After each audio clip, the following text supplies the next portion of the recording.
Welcome to the Paragon Financial Partners Podcast, where we discuss the markets, our strategies, and how to live better today while planning for tomorrow.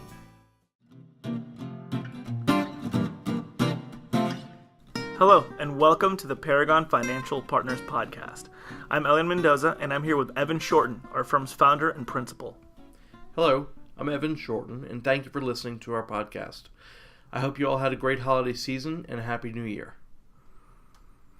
As we begin the new year, it's important for us to discuss a couple of items that need to be addressed by the April 15th tax deadline. First, we want to recommend that you find out if you have any tax loss carryover from previous years or if you realized any investment losses during 2014. Evan, could you give us an overview of why our listeners need to look for investment losses from previous years? Some of the reasons why we want to pull together our finances from the previous year is so we can mitigate some of our tax expenses. We want to offset as many capital gains with losses in order to reduce our tax liability. Furthermore, any additional capital losses can be used in future years with no expiration according to today's tax code. And after maximizing your capital gains deductions, if there are still carryover losses, this may be used up to $3,000 per year in reducing your ordinary income.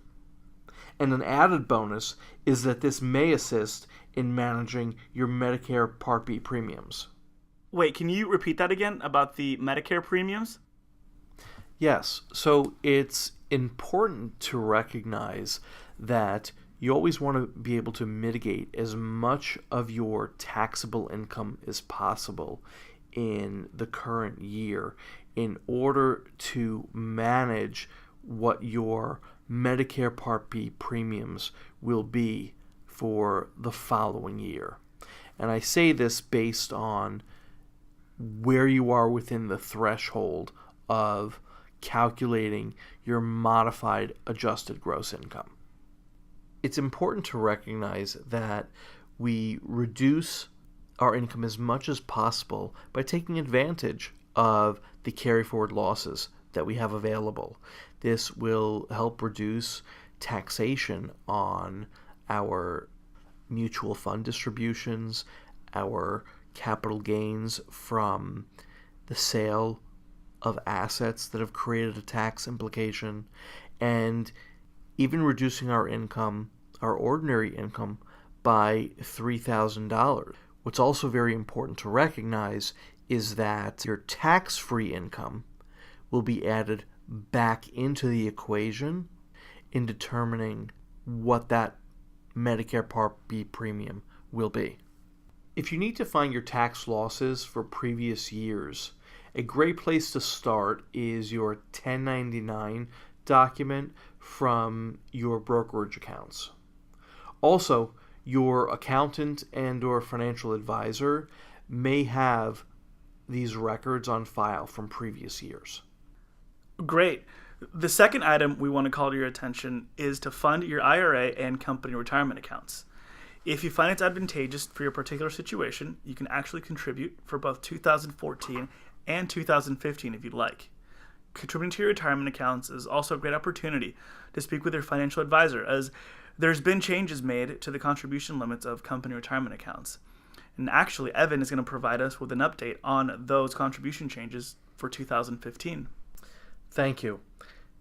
Even though it is 2015, there is still time to contribute to your 2014 retirement plans. Depending upon what type of retirement plan you have and contribute, again, this still can be completed for 2014 up until your tax deadline of April 15th, or for certain plans until your tax extension deadline.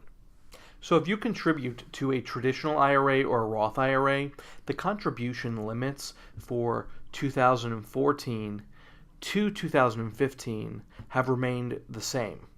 So that equates to a $5,500 contribution for each year.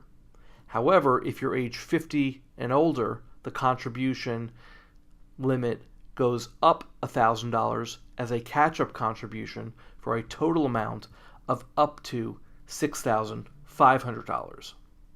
As a reminder, if you have not completed your contribution for 2014, you can contribute both 2014 and 2015's contribution.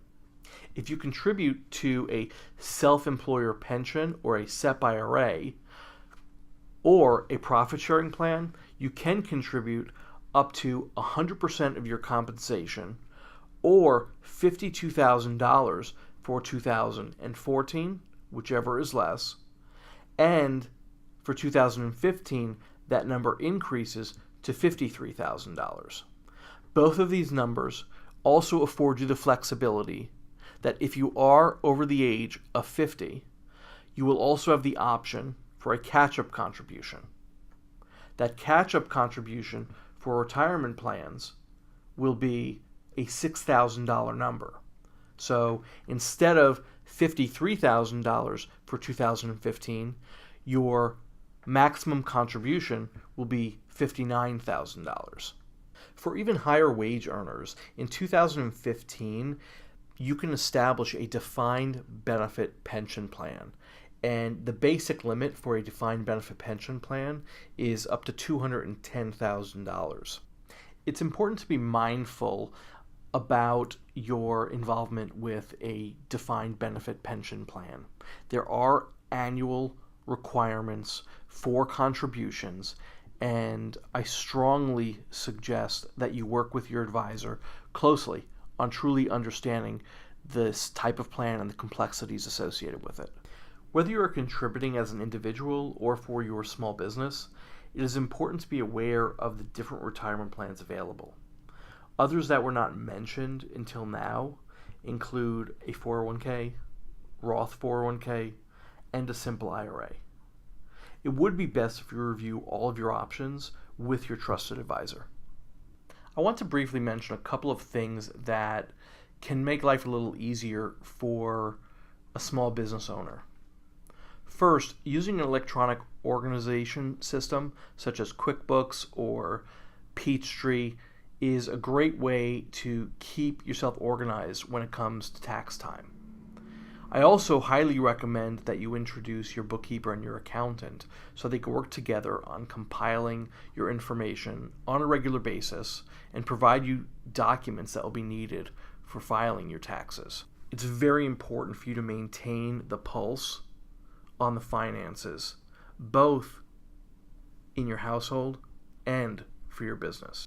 Further, working closely with your advisors will allow you to plan for the year ahead and hopefully hold yourself accountable to the things that you're looking to accomplish. Great. Thank you for adding those last points.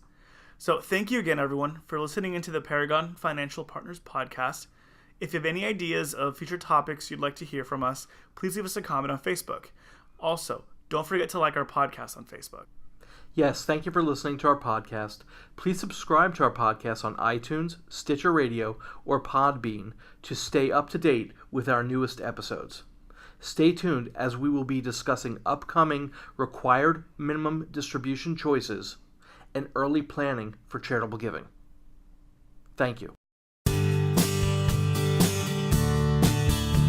Paragon Financial Partners, Inc. is a registered SEC investment advisor.